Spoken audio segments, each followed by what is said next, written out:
Good morning, everyone. It's Wednesday, April 14th. Coming to you live from Seoul, I'm Kim Mo-gyan.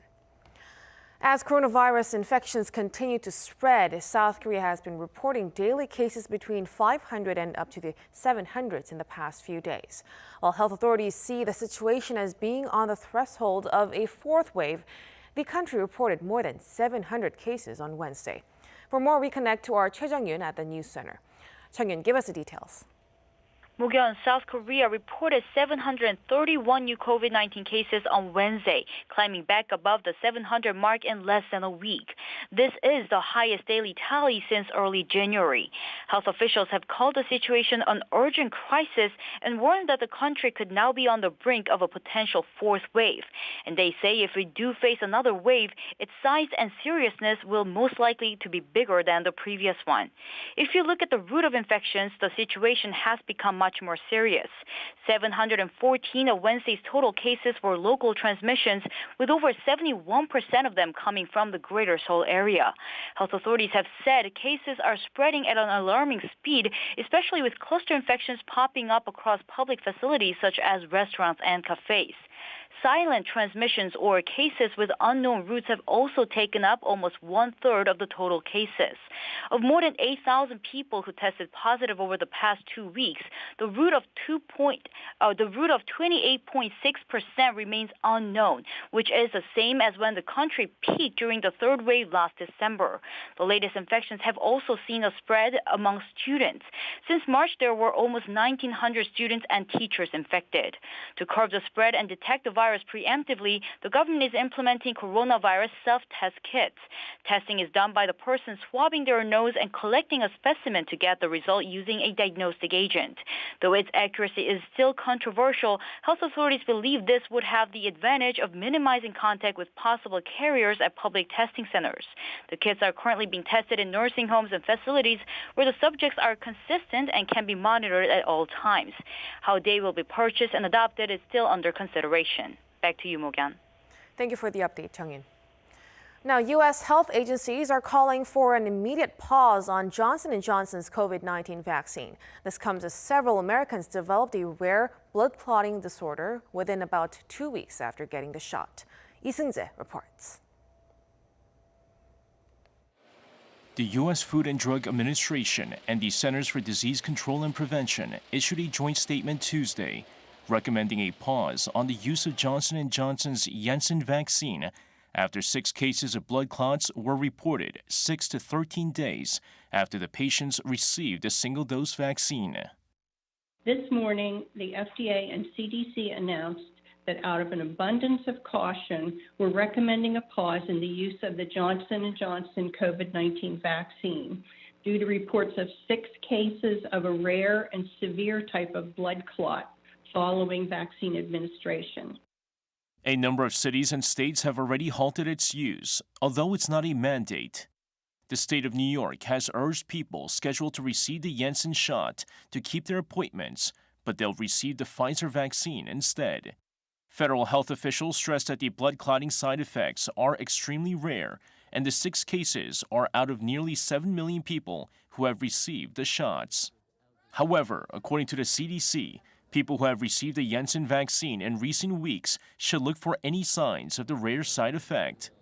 These include headaches, severe abdominal pain, leg pain, or shortness of breath up to 3 weeks after getting the shot. Johnson & Johnson says it will delay the rollout of its vaccine in Europe after the U.S. move. European officials say Johnson & Johnson began delivering its vaccine to the EU on Sunday and is committed to delivering 55 million doses to the bloc by the end of June, with another 120 million in the third quarter. The European Medicines Agency said it's not yet clear whether there's a link between the vaccine and the blood clots, but added its safety committee is reviewing the situation. The WHO says it's monitoring its global database of adverse effects stemming from the vaccine to see if there have been cases elsewhere. The agency added it was watching the situation closely and will wait for the FDA and EMA reports to come out. Lee Seung-jae, Arirang News. COVID-19 has put a huge dent in South Korea's finances, and while the money spent did help to act as a buffer against the economic impact of the pandemic, the nation's debt level rose significantly. This is even more concerning as the nation's population is aging. Our Kim Do-yeon has the details. South Korea should be protecting itself from a debt explosion due to its aging population, according to the IMF. While the country is currently able to keep up with the rise in debt caused by COVID-19, the outlook for the debt level is a jump from 53.2% of the GDP this year to 69.7% in 2026, according to data from the IMF Fiscal Monitor earlier this month. Countries in Europe as well as Japan have been seeing their debt percentages coming down, although their levels stand much higher. In an interview with Bloomberg on Tuesday, Andreas Bauer, Korea Mission chief for the IMF, said the country's strong fundamentals, including its manufacturing sector and a quality labor force, will allow the debt to be managed for the time being. However, he added, you should put fiscal policy into a longer-term framework that will make sure the debt will not explode later on when additional liabilities from population aging will arise. The number of deaths surpassed the number of births in South Korea in 2020 for the first time in recent history, and the country is en route to having 40% of its population aged 65 or older by 2050. That is the highest ratio in the world, according to the UN. The government is aware of the situation and plans to set the debt ceiling at 60% of GDP by 2025. Despite the country's aggressive economic measures helping the country's economy to slowly bounce back, Bauer believes there are structural reforms needed to improve the labor market as aging becomes a factor, such as stimulating innovation in an economy dominated by large firms, among others. Kim Do-yeon, Arirang News. South Korea in March marked the first job additions in 13 months, a year since the pandemic took its toll on the country's economy. Statistics Korea said Wednesday that the number of employed people amounted to some 26.9 million last month, a jump of 1.2% from last year. The statistics agency attributed the growth to increased economic activity following eased social distancing rules. However, the country's unemployment rate also rose 0.1 percentage point on year to 4.3% last month. Industries hit hard by the pandemic, such as the service and accommodation sectors, continue to see a fall in employment numbers. As international oil prices soar, South Korea's import prices have gone up for 4 consecutive months. The Bank of Korea said Wednesday that the import price index in March stood at 109.73, up 3.4% on month. This is mainly due to an increase in the price of coal and petroleum products, as the price of Dubai crude, South Korea's benchmark, jumped over 90% on year. Export prices also rose for 4 straight months in March, up 3.3% on month. It was largely due to the rise in $1 exchange rate and higher prices of semiconductors, computers, and chemical products. North Korea could resume nuclear and long-range missile tests this year in a bid to pressure Washington. Now, this is according to an annual report by the U.S. Office of the Director of National Intelligence, which adds North Korean leader Kim Jong-un may take, quote, a number of aggressive actions. It explains Kim's views nuclear weapons as the ultimate means of deterrence, adding the regime poses an increasing threat to the U.S. and the region. Despite that, it says the North is still open for talks on its denuclearization. Iran has announced that it will start enriching uranium at up to 60% purity, the country's highest level ever. And just a day after Iran warned of revenge for what they believe was an attack by Israel on its main nuclear plant, an Israeli commercial vessel was reportedly hit by a missile. Our Chim Min-jung reports. Iran is set to enrich uranium to never-before-seen levels of up to 60%. According to Iran's state-run Press TV, the country's nuclear negotiator in Vienna on Tuesday informed the International Atomic Energy Agency about its plans to ramp up its uranium enrichment levels. This would take Iran a step closer to reaching weapons-grade levels and further away from complying with terms agreed in the 2015 nuclear deal. The country has already been breaching the atomic deal, which only allows enrichment to 3.67% purity since January, by producing uranium enriched to 20%. The nuclear envoy also announced plans to add 1,000 advanced centrifuge machines capable of speeding up the enrichment process to the recently attacked Natanz plant. The White House has expressed concerns over Iran's decision, calling the announcement provocative. Iran's announcement comes after it accused Israel of attacking its main nuclear facility over the weekend. A day after Iran threatened retaliation for Sunday's attack, an Israeli commercial vessel was attacked off the Gulf Coast. According to Israel's Channel 12, a vessel was hit by a missile on Tuesday with no casualties reported. Israeli media reported that officials believe Iran is responsible for the assault. Tensions between the two countries are expected to rise as negotiations continue between Iran and major powers over commitment to the 2015 nuclear deal. Choi Min-jung, Arirang News. The Biden administration is set to withdraw all American troops from Afghanistan by mid-September. This goes beyond the May 1st deadline brokered by the former Trump administration. Our Kim Hyo-sun has the story. President Biden plans to withdraw all U.S. troops from Afghanistan by September 11th this year, exactly 2 decades after the al-Qaeda attacks on New York City and Washington that led to America's longest war.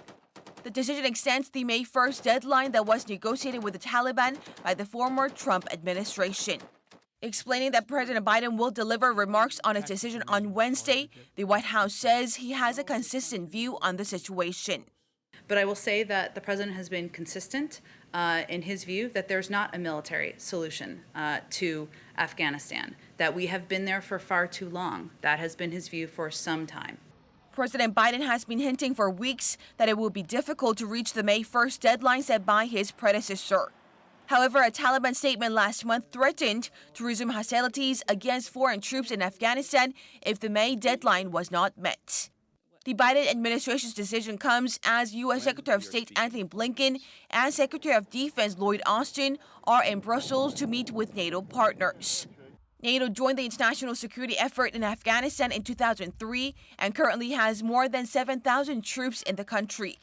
There are still about 2,500 American troops in Afghanistan, down from a peak of 100,000 plus in 2011. Some 2,400 U.S. service members have been killed in the conflict, with thousands more wounded. Kim Hyo-sun, Arirang News. U.S. climate envoy John Kerry is set to travel to China this week to discuss the possibility of joint U.S.-China efforts on climate change. According to the U.S. State Department on Monday, Kerry will travel to Shanghai as well as Seoul from April 14th to the 17th ahead of President Biden's virtual summit with world leaders on climate change next week. The State Department added that Kerry will discuss raising global climate ambition. Kerry's meetings in Shanghai will mark the first visit to China for a Biden administration official.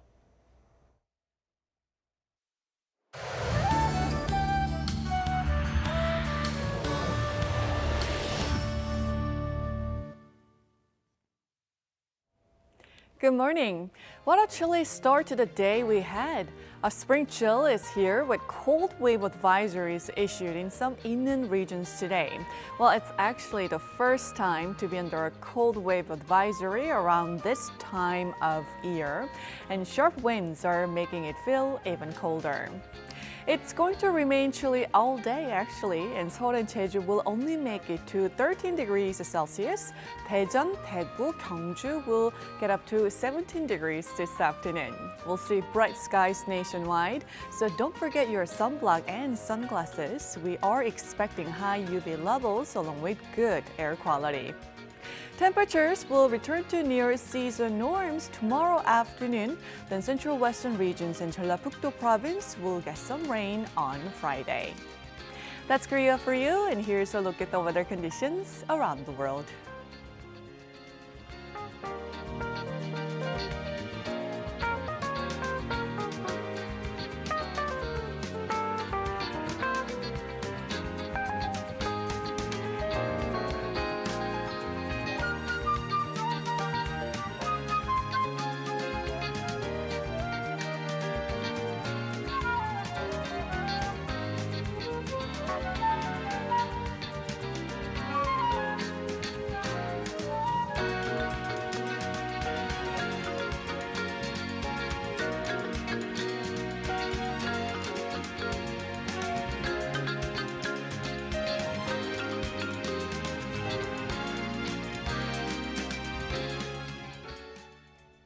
that will do it for us at this hour on Arirang News. We'll be back at noon Korea time, so stay tuned.